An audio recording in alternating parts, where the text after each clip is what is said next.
नमस्कार दोस्तों, ocean network में आपका स्वागत है।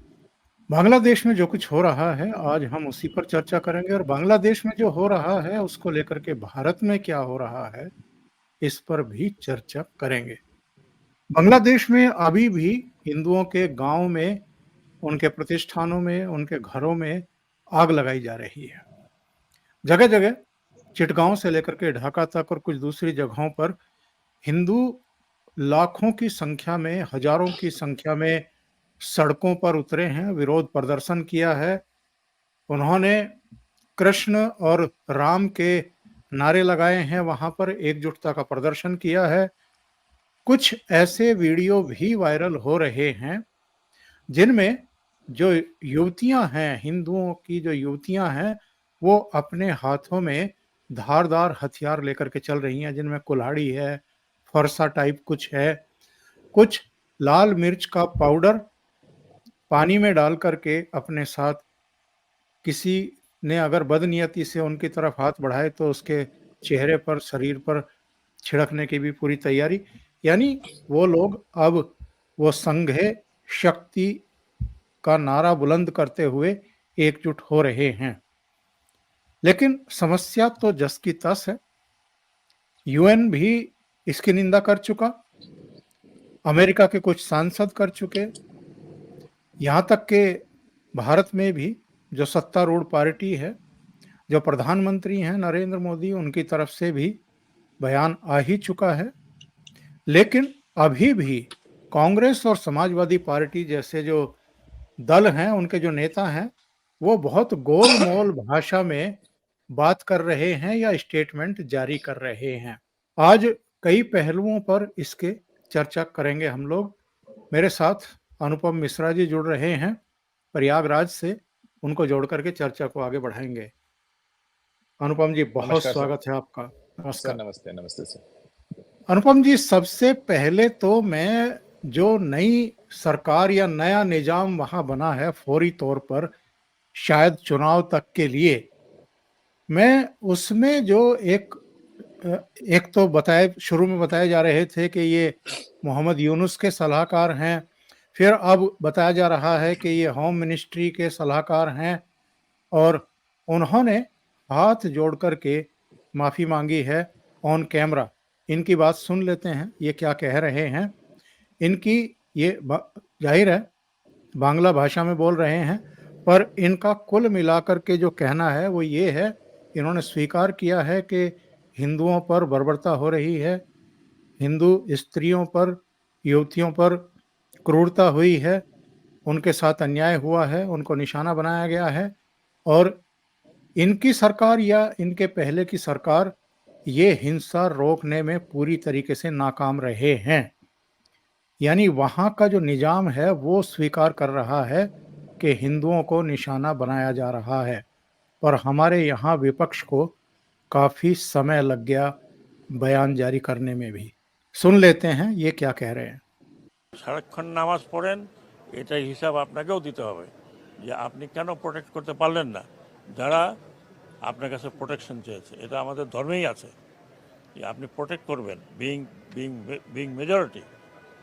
সেটা না করে যদি এটা করেন, এটা মৌলানা সাহেবদের জিজ্ঞেস করেন। আমি আশা করি আমার মাইনরিটি ভাইদের, ভাই আমি মাপ চাই আপনাদের হাতে, মাপ। কারণ একটা বিশৃঙ্খলার মধ্যে দিয়ে আমরা এখনও যাচ্ছি। আমরা আপনাদেরকে কিছু কিছু জায়গায়, বাট অনেক জায়গায় শুনেছি যে সোসাইটি প্রোটেক্ট করেছে। আমি ক্ষমা চাচ্ছি যে পুলিশ, র্যাব, অন্যান্য বাহিনীগুলো যাদের আমি এমপ্লয় করতে পারতাম, তাদের অবস্থা এখনও ভালো না। তো ফিরে केवल माफ़ी मांगने से काम चल जाएगा अनुपम जी। और जिस तरीके से वहाँ से वीडियो आ रहे हैं, एक वीडियो तो बहुत ही डरावना है। सेना है, अर्धसैनिक बल है, पुलिस है, कौन है हम नहीं जानते, लेकिन वर्दी में है और एक नौजवान को शूट कर दिया जाता है, वो गिर जाता है, उसकी मौत हो जाती है। जगह-जगह नृशंसता की जा रही है, युवकों को पकड़ करके उनको बुरी तरह पीटा जा रहा है, इकट्ठा नहीं होने दिया जा रहा है।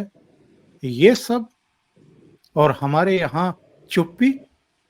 पिछले 10 दिन से चुप्पी है, और जैसे ही हिंडनबर्ग की कोई वाहियात एक दूसरी रिपोर्ट आती है तो राहुल गांधी तुरंत एक वीडियो जारी करते हैं, देर नहीं लगाते, 4 घंटे भी नहीं लगाते। देखिए साहब, पहले तो बांग्लादेश की बात करें।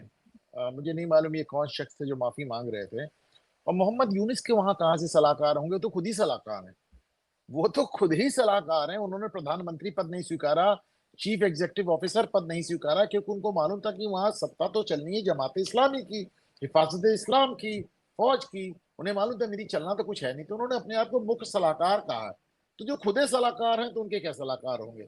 बल्कि वहां जो गृह मंत्रालय देख रहे हैं, पहले आप देखिए कौन देख रहे हैं, ब्रिगेडियर जनरल मोहम्मद हुसैन। ये खुद ही अपने आप में इतने कट्टरपंथी हैं साहब, इन्होंने कट्टरपंथ फैला के रखा है। फारूकी आजम नेवल कमांडो, ये सब वहां पे आप वहां पे देखें किस तरह के लोग वहां पे, इनके सलाहकार परिषद जो बनी है पूरी, इसमें है कौन? खालिद हुसैनी, ये देवबंदी हैं, और ये सब सऊदी फंडेड हैं। और उन्होंने 2013 में बांग्लादेश में एक जबरदस्त आंदोलन चलाया था कि पूरे बांग्लादेश को कट्टर इस्लामिक मुल्क बना दिया जाए और यहाँ शरीयत लागू कर दिया जाए। ये आदमी सरकार चला रहा है, खालिद हुसैनी। आप इनसे क्या उम्मीद करते हैं? क्या उम्मीद करें इनसे?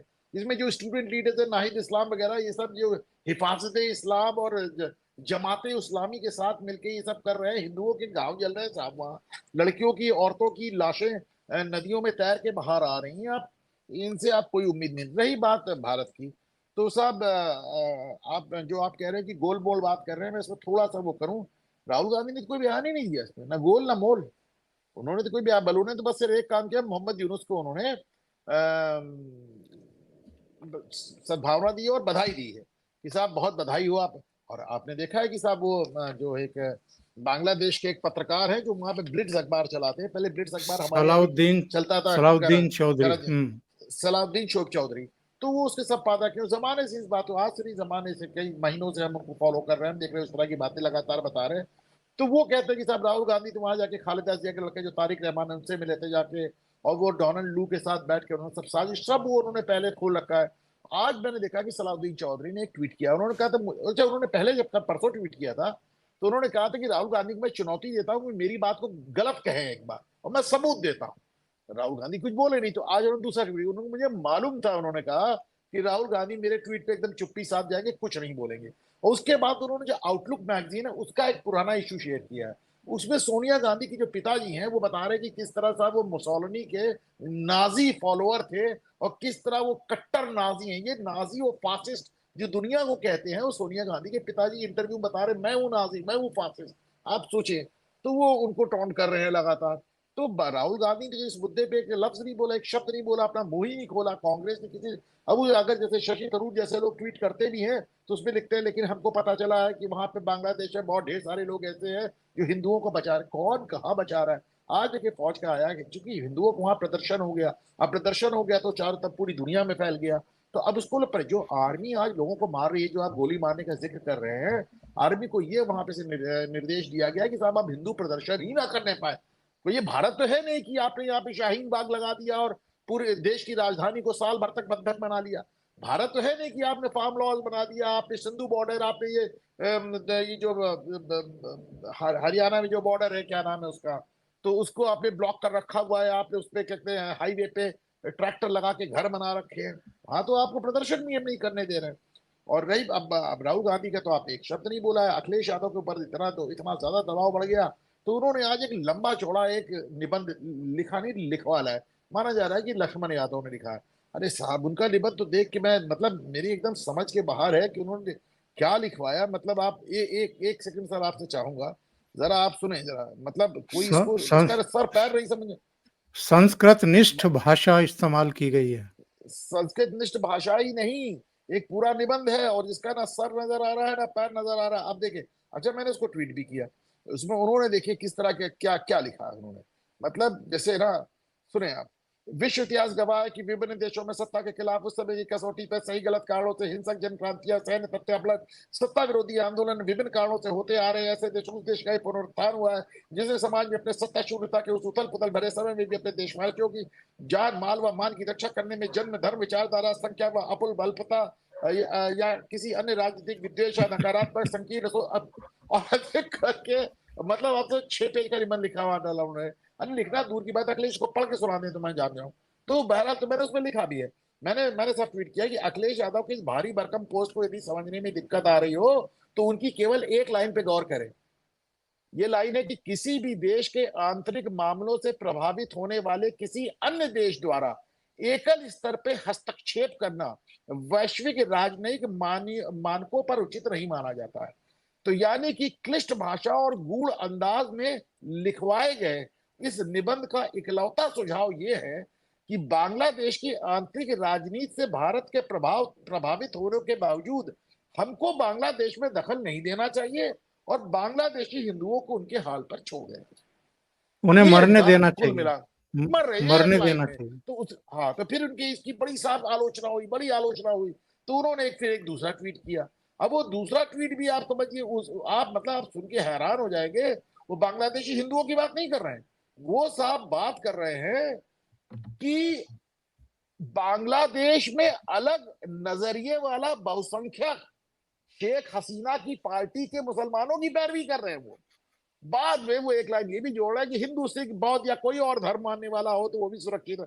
अब मतलब क्या हो गया, यहां से बैठ के आप शेख हसीना की पार्टी के मुस्लिम समुदाय की पैरवी कर रहे हैं कि साहब उनकी जान को खतरा ना हो। मतलब जमाने बाद आपने मुंह भी खोला तो वो शेख वहां पे बांग्लादेश में जो शेख हसीना की पार्टी के कुछ मुसलमान नेता मारे जा रहे हैं उनके लिए खोला। बड़ी शर्मिंदगी की बात है, लेकिन साहब क्या ही हो सकता है। और राहुल गांधी की चुप्पी और हिंडनबर्ग की कोई वाहियात रिपोर्ट आते ही 4 घंटे के भीतर वीडियो हाजिर। हिंडनबर्ग की रिपोर्ट तो इतनी ज्यादा वाहियात है, उसका खंडन भी आ गया है, सब आ गया है, लेकिन अब वो रवीश कुमार जैसे लोग हैं जो उसको लेके सर पे नाचने लगते हैं। रवीश कुमार का मैं वीडियो देख रहा था, वो कह रहे थे कि मोदी जी ने अंग्रेजी में ट्वीट किया और शशि थरूर जो अंग्रेजी में खांसते हैं उन्होंने हिंदी में ट्वीट किया, मोदी को शर्म आनी चाहिए। अरे भाई कमाल हो गया। कुछ ट्वीट इसलिए दिए किए जाते हैं ग्लोबल ऑडियंस के लिए, वैश्विक स्तर पे लोगों को पढ़ना में आए, इसलिए वो ट्वीट अंग्रेजी में। तो साहब मोदी जी ने अंग्रेजी में ट्वीट कर दिया, शशि थरूर ने हिंदी में कर दिया। इस तरह का पागलपन एकदम जिसे कहना है, ये पत्रकारिता का एक जिहादीपन है। हाँ, अब रही बात राहुल गांधी की, राहुल गांधी तमाम मुद्दों पे चुप है। आज तक उन्होंने नेशनल हेराल्ड के मुद्दे पे एक शब्द जवाब नहीं दिया। सुकन्या वाले मुद्दे पे आज तक उन्होंने एक शब्द जवाब नहीं दिया। और सुब्रमण्य स्वामी सब उठा रहे हैं। वो सुब्रमण्य स्वामी ने एक बाकायदा सबूत दे दिया कि 2003 में बना के और 2006 में आपने ब्रिटेन में अपने को ब्रिटिश नागरिक घोषित किया। उसका उसका एक शब्द जो कहता ना, एक चुप हजार चुप, वो एकदम मुंह ही रखते हैं। वो सुब्रमण्यम स्वामी तो उनको ड्रग एडिक्ट भी कह चुके हैं, सोनिया गांधी को जो कह चुके हैं वो तो मैं आपके यहाँ पे दोहराना भी नहीं चाहता। आपके मतलब जिस तरह का लफ्ज उन्होंने सोनिया गांधी के लिए इस्तेमाल किया, वो ड्रग एडिक्ट राहुल गांधी को कह चुके हैं। वो राहुल गांधी पे ऐसे ऐसे आरोप लगा चुके हैं। अच्छा, उनसे कहा भी जाता है देता हूं कि मेरे ऊपर मानहानि करें। अगर वो मानहानि करेंगे तो सुब्रमण्यम उसको स्वामी साबित कर पाएंगे। लेकिन आप देखें सुब्रमण्यम स्वामी के किसी भी बयान पे राहुल सोनिया प्रियंका तो जानेंगे, कांग्रेस पार्टी का कोई भी शख्स एकदम खामोश रहता है। उनको मालूम है कि सुब्रमण्यम स्वामी के मुंह लगना बड़ा मुश्किल है। वो वैसे भी संतों से बात करते हैं। वो एक बार सोनिया को झूठा साबित कर चुके हैं, जिन्होंने सोनिया गांधी ने यहाँ पे एफिडेविट दे दिया था पार्लियामेंट में कि साहब मैं कैमरे से पढ़ा हूँ, कैमरे से पता चला वो कैम्ब्रिज चले गए, वहां से लिखवा के ले आया कि सोनिया गांधी ने कैम्ब्रिज का मुंह नहीं देखा। उसका सोनिया गांधी ने अपनी गलती मान ली, उसको टाइपिंग मिस्टेक बता दिया। राहुल गांधी का भी जो ये वो दिखा रहे हैं सर्टिफिकेट की साहब उन्होंने अपना ब्रिटिश नागरिक अपने को बताया है ब्रिटेन में, उसको भी कह रहे हैं कांग्रेसी कह रहे हैं टाइपिंग मिस्टेक। अरे क्या टाइपिंग मिस्टेक, आपके टैक्स रिटर्न को ब्रिटिश गवर्नमेंट ने एक्सेप्ट किया है एक ब्रिटिश नागरिक के रूप में आपके। अच्छा देखिए ऐसा होता है कि आपके देश का जो आदमी होता है वो टैक्स अलग तरह से भरता है और आपका जो विदेशी होता है वो टैक्स अलग तरह से भरता है। तो आपने उनके देश के वाले स्लॉट पे जाके टैक्स भरा, अपने को ब्रिटिश नागरिक बताया, क्या टाइपिंग मिस्टेक आप कह रहे हैं। जब सोनिया गांधी ने कहा था कि वो जो कैम्ब्रिज वाली बात मेरी टाइपिंग मिस्टेक हो गई, तो उसको सुब्रमण्यम स्वामी का इसको गिनीज बुक में भेज दिया कि साहब इसको नोट किया जाए दुनिया की सबसे लंबी टाइपिंग मिस्टेक। वो अलग बात है कि उसमें तो राहुल गांधी तो सब बांग्लादेश पे चुप है, नौशहराल पे चुप है, इसे सुकन्या मामले पे चुप है, ब्रिटिश नागरिकता वाले मामले पे चुप है, उनपे जितने आरोप हैं वो सब पे चुप है। वो सिर्फ उस बारे में बोलते हैं जब उनको झूठ सही गलत को मिला के सरकार को और सरकार से ज्यादा सब आके सब परेशान। कभी वो आप चले आते हैं बासुक ले आते हैं, कभी वो जो हमारे वो आरबीआई के गवर्नर थे रघुराम राजन को ले आते हैं। सब लोग मिलके हमको ये बताने पे आमादा है कि साहब भारत की इकोनॉमी गिर रही है। भारत की अच्छा, IMF का क्या हाल है? उन्होंने कहा कि भारत की इकोनॉमी जो 6.8% से बढ़ रही थी, उसने संशोधन करके 6.8 को 7%, 2.2% और बढ़ा दिया। तो आपका तो साहब सेंसेक्स भी बढ़ रहा है, आपके शेयर भी बढ़ रहे हैं, आपकी इकोनॉमी बूम होती जा रही है 2014 से, और आप लगातार बता रहे हैं कि हम दिवालिया हो रहे हैं, हम दिवालिया हो रहे हैं। और आपको दिक्कत ये कि दिवालिया क्यों नहीं हो रहे हैं, तो इसके लिए हिंडनबर्ग लाया जाता है। हिंडनबर्ग ऑलरेडी एक ऐसी संस्था है जो मार्केट में इस तरह, जो खुद ही बताती है कि हम शॉर्ट सेलिंग संस्था है, हम इस तरह खबर बना के हम शेयर को ऊपर नीचे जब होता है तब उसमें मुनाफा कमाते हैं। हिंडनबर्ग एक ऐसी संस्था है जिसका हेडक्वार्टर अमेरिका, और अमेरिका में उसको ऑपरेट करने की इजाजत नहीं है। कमाल ये साहब, अमेरिका में हेडक्वार्टर और अमेरिका में उसको इजाजत नहीं है कि वो इंडिया में ऑपरेट करेगी अमेरिका से बैठ के। तो सब वो इन सबको लेके आते हैं। उन सब का एक ये कि कोई तरह भारत की इकोनॉमी गिर जाए, और वो भारत की इकोनॉमी गिरा नहीं पा रहे, तो इसमें वो जोर जोर से बोलने लगते हैं, उनको इस बात की उम्मीद रहती है। देखिए किस तरह बात होती है, देखिए देखिए सेंसेक्स गिर गया। अरे यार सेंसेक्स मानो अगर 100 पॉइंट भी गिर गया तो लोगों के हजारों करोड़ लोगों के चले गए, और तुम इसको सेलिब्रेट करते हो।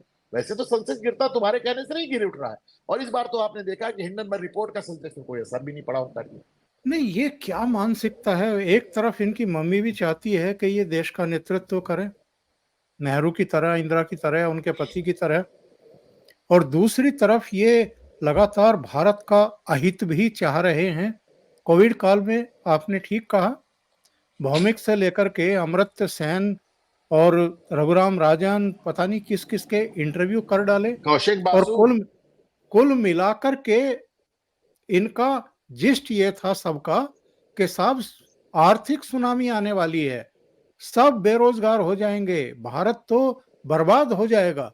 ना भारत बर्बाद हुआ, ना आर्थिक सुनामी आई, जीडीपी भी 7% से ऊपर ही चल रही है। पूरी दुनिया में इतना बेहतर प्रदर्शन किसी अर्थव्यवस्था ने नहीं किया है। सब 2-3 पर अटके हुए हैं। चीन को छोड़ दें तो बाकी सबकी हालत खस्ता है। तो यूरोप ये दशमलव में है, यूरोप 0 से नीचे दशमलव में है। तो ये नृत्य क्यों करने लगते हैं जब भी कोई बुरी खबर की आहट आती है, या फैब्रिकेटेड तरीके से वो खबर को प्लांट करवाई जाता है टूल किट के द्वारा? सर देखिए, दो बातें हैं। पहली बात तो ये, चाहे वो जवाहरलाल नेहरू थे, चाहे इंदिरा गांधी थी, चाहे राजीव गांधी, ये 3 जनरेशन तक मैं मानता हूं कि नीतियां गलत हो सकती, उनकी नीति गलत हो सकती, उनकी नीयत गलत हो सकती है, लेकिन वो देश के खिलाफ एक्ट नहीं करते थे। मुझे ये बात कहने में कोई संकोच नहीं। जब से राजीव गांधी गए हैं, जब से सोनिया के हाथ में कमान आई है, तब से ये बाकायदा देश के खिलाफ बात हो रही है, देश के खिलाफ। मतलब कभी नेहरू ने, इंदिरा ने, राजीव ने, उनकी कितनी भी नीतियां गलत हो, उनकी समाजवादी नीति ऐसी थी, इतनी गलत थी कि 1947 से लेकर 1987 तक देश को दिवालिया कर दिया। 1989 में हमको देश का 16 गिरवी रखना पड़ा। पहले चंद्रशेखर ने रखा, फिर नरसिम्हा राव ने रखा। तो हमको आपने देश को दिवालिया कर दिया, आपकी नीति गलत थी, आपकी नीयत। लेकिन साहब यहाँ तो नीयत ही इतनी गड़बड़ हो रही है। वो देश के खिलाफ नहीं थे, क्योंकि नेहरू, इंदिरा और राजीव, क्योंकि इनमें कहीं कोई, आप किसी भी धर्म के हो, किसी भी जात के हो, पर कोई विदेशी टच नहीं था इनके अंदर। तो इनको कहीं से भी ये एकदम देश के खिलाफ नहीं जाते थे। इंदिरा गांधी जब बाहर गई थी और उस समय यहाँ पे जनता पार्टी की सरकार थी, उनसे कुछ पूछा गया, उन्होंने कहा कि मैं विदेशी धरती में भारत की बुराई नहीं करती, बात खत्म।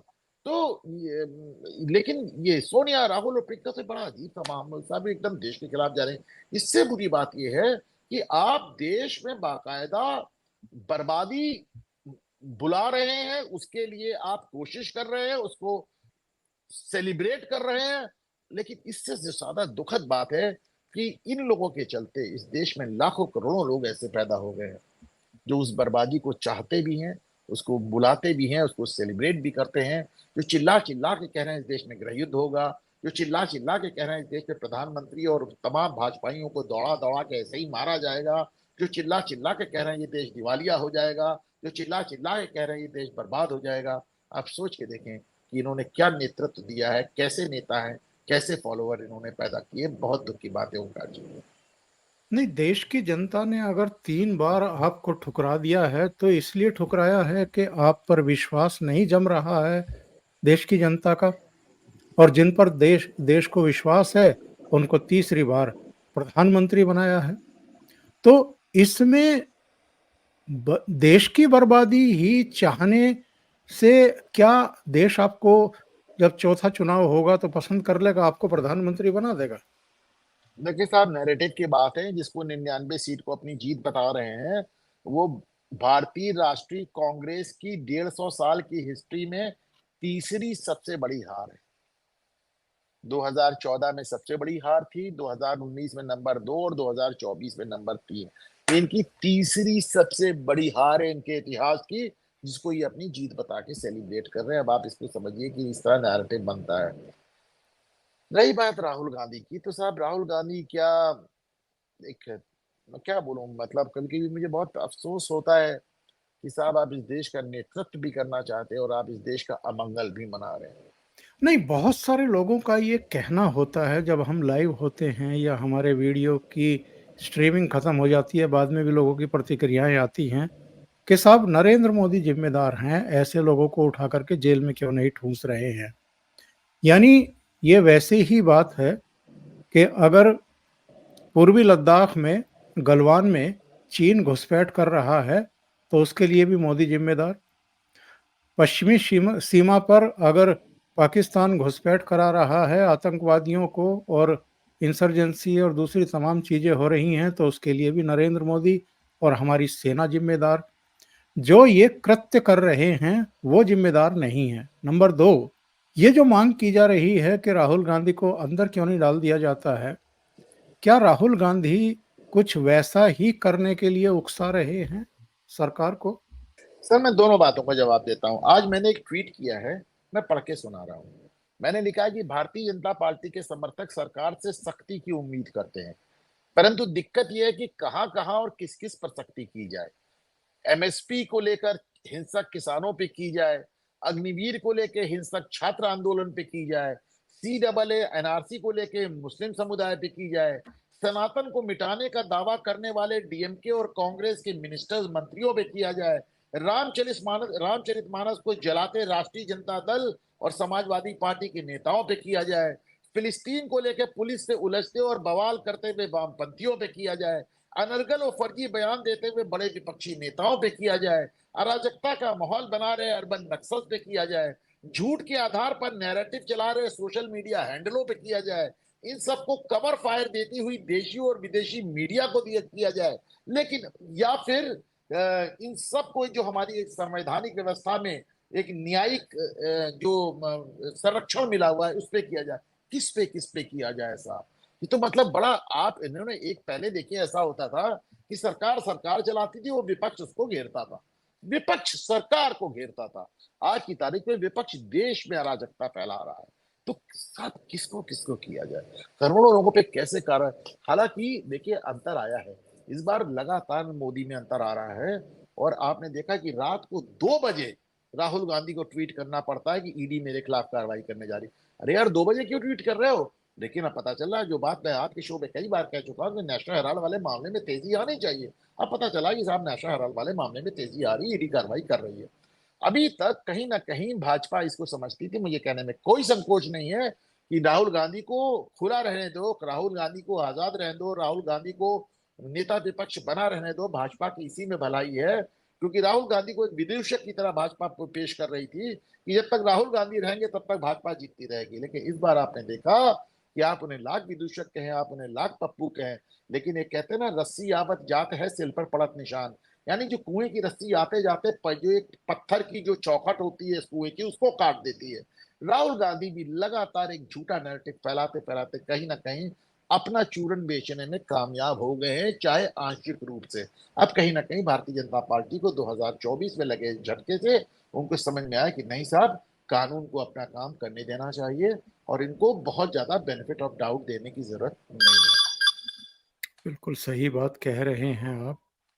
जी सर। कुछ वीडियो साहब वहाँ के हैं बांग्लादेश के, जो विचलित करने वाले हैं और खतरों की तरफ से इंगित कर रहे हैं। आपने भी देखे होंगे, आप सोशल मीडिया पर बहुत सक्रिय भी रहते हैं। एक हिंदू महिला अधिकारी है, उससे जबरन भीड़ रेजिग्नेशन लिखवा रही है। इसके अलावा एक गांव में व्यापारियों के घर जलाए जा रहे हैं और जिसका मैंने चर्चा किया था कि सुरक्षा बल हैं और वो एक युवक को शूट कर रहे हैं। ये सारे चित्र हमें बताते हैं कि बांग्लादेश की हालात कितने ख़राब हैं, ख़ास तौर से हिंदू कम्युनिटी के लिए। वो 4 राज्यों की सीमा पर इकट्ठा भी हो रहे हैं भारत में प्रविष्ट होने के लिए, लेकिन बीएसएफ और दूसरे हमारे अर्धसैनिक बल उनको रोके हुए हैं, किसी तरीके से समझा रहे हैं। गवर्नमेंट ऑफ इंडिया पर भी, मोदी सरकार पर भी एक प्रेशर ये बिल्डअप किया जा रहा है कि साहब कुछ तो आप करिए।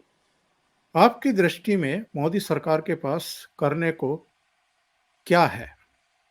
क्या कर सकते हैं? क्या कर सकते हैं साहब? हमला कर दें और क्या कर सकते हैं? आज की तारीख में या तो डिप्लोमेटिक प्रेशर आप बना सकते हैं और या फिर आप सीधे सीधे सैन्य कार्रवाई कर सकते हैं। तो जहां तक डिप्लोमेटिक प्रेशर बनाने के सवाल है, पहली बात नरेंद्र मोदी ने खुल के हिंदुओं की बात कही है, किसी और देश उनको पाकिस्तान को लेके इतना दबाव रहा कि पाकिस्तान पे हिंदुओं पे इतना अत्याचार हो रहा है, मोदी को बोलना चाहिए। मोदी 10 साल नहीं बोले, लेकिन पहली बार उन्होंने सीधे हिंदू शब्द का इस्तेमाल करते हुए कहा बांग्लादेश में हिंदुओं की रक्षा होनी चाहिए। इस मामले को यूनाइटेड नेशन से लेके, दूतावास से लेके, पश्चिमी देशों से लेके हर जगह भारतीय जनता पार्टी उठा रही है और इसको एक एक डिप्लोमेटिक तरीका है। रही बात सीधे सीधे सैन्य कार्रवाई करने का, तो देखें हालात बदल चुके हैं। ये 1971 नहीं है। आप देखें रशिया जैसा सुपर पावर आज 2 साल से यूक्रेन में उलझा हुआ है। रशिया जैसा सुपर पावर एक एक विदूषक चला रहा है यूक्रेन को, लेकिन उसको जिस तरह की बाहरी सहायता उपलब्ध है उसके चलते आज मैंने देखा कि यूक्रेन जो है 30 किलोमीटर रूसी बॉर्डर में घुस गया और 250 स्क्वायर किलोमीटर का एरिया यूक्रेन ने कब्जा कर लिया। सेकेंड वर्ल्ड वॉर, द्वितीय विश्व युद्ध के बाद पहली बार ये मौका है ओंकार जी कि रूस में कोई विदेशी सेना घुसी है। फर्स्ट टाइम, आप सोचिए, पहली बार। तो ऐसे में अब वो युद्ध वाले जमाने अब नहीं रह गए साहब, अब उतना आसान नहीं है।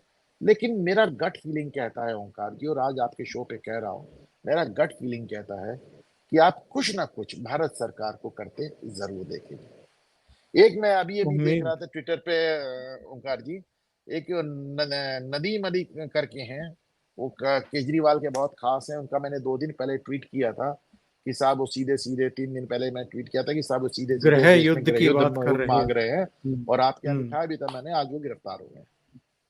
जी जी जी।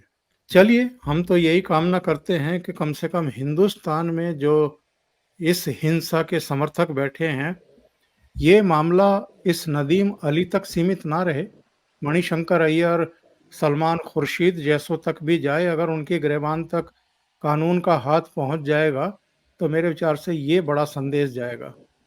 सर आपके चलते चलते मैं एक चीज जरूर इसमें जोड़ दूं। अभी आप कह रहे थे कि महिला से इस्तीफा लिखवाया जा रहा था, साहब चीफ जस्टिस से इस्तीफा लिखवा दिया। आप कैसी बात कर रहे हैं? प्रधानमंत्री को चीफ इस्तीफा देना पड़ा। प्रधानमंत्री भाग खड़ी हुई, चीफ जस्टिस से इस्तीफा लिखवा लिया। जो बचे हुए 5 जजेस है कहा उनको हम एक्टिंग चीफ जस्टिस नहीं होने देंगे।